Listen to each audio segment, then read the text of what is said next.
ನೋಡಿ, ನಿಮ್ಗೆ ಈಗಾಗಲೇ ಹೇಳಿದ್ದೀನಿ, ನಿಮ್ಮ ಹತ್ರ ಮಾತಾಡೋಕ್ಕೆ ನನಗಿಷ್ಟ ಇಲ್ಲ. ದಯವಿಟ್ಟು ನನ್ನ ಹಿಂದೆ ಬಂದು ಮಾತಾಡ್ಸೋ ಪ್ರಯತ್ನ ಮಾಡಬೇಡಿ. ಇದರಿಂದ ಕಷ್ಟ ಆಗೋದು ನನಗೇನೆ. ಇದು ನನ್ನೂರು, ಇಲ್ಲಿರೋರೆಲ್ಲ ನನ್ನ ಜನ. ಇವರೆಲ್ಲ ನನ್ನ ಬಗ್ಗೆ ತಪ್ಪಾಗಿ ತಿಳ್ಕೊಳ್ಳೋದು ನನಗಿಷ್ಟ ಇಲ್ಲ. ದಯವಿಟ್ಟು ಇಲ್ಲಿಂದ ಹೊರಟೋಗಿ. ಅಂಬಾ,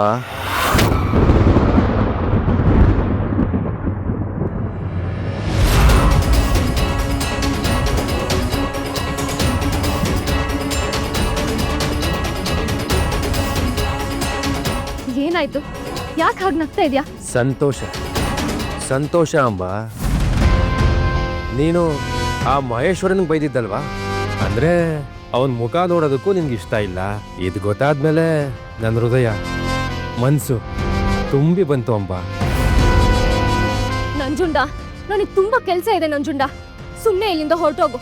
ಅರೆ ರೇ ರೇ ರೇ ರೇ ಅಂಬಾ, ನೀನು ಅವನಿಗೆ ಬೈಯೋದ್ರಲ್ಲಿ ಅರ್ಥ ಇದೆ. ಎಲ್ಲರ ಮುಂದೆ ನಿನ್ನ ಮರ್ಯಾದೆ ಹೋಗೋಗಿ ಮಾಡಿದಾನೆ. ಈಗ ನೀನು ನನ್ನನ್ನು ದೂರ ಮಾಡಬಾರ್ದು ಬಂಗಾರಿ. ಏಕಂತ ಇದ್ದೀನಿ. ಏನಿದಲ್ಲ? ಮದುವೆ ವೇಷ.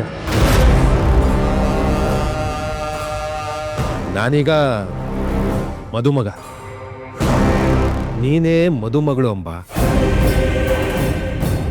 ನಾನು ನಿನ್ನನ್ನೇ ಆದಷ್ಟು ಬೇಗ ಮದುವೆ ಆಗೋದು ಅಂತ ನಿರ್ಧಾರ ಮಾಡಿದ್ದೀನಿ. ಇಲ್ಲದೇ ಇದ್ರೆ ಆ ಮಹೇಶ್ವರನ್ ಅಂತವರು ನಮ್ಮಿಬ್ರು ಮಧ್ಯೆ ಬರ್ತಾನೆ ಇರ್ತಾರೆ. ಕೈಯಲ್ಲಿರೋ ಮಾಣಿಕ್ಯನ ಮಣ್ಣಿಗೆ ಎಸೆಯುವಂತ ಮೂರ್ಖ ನಾನಲ್ಲ ಅಂಬಾ. ಕಿರೀಟಕ್ಕೆ ಸಿಕ್ಸ್ಕೋತೀನಿ ಅಂಬಾ.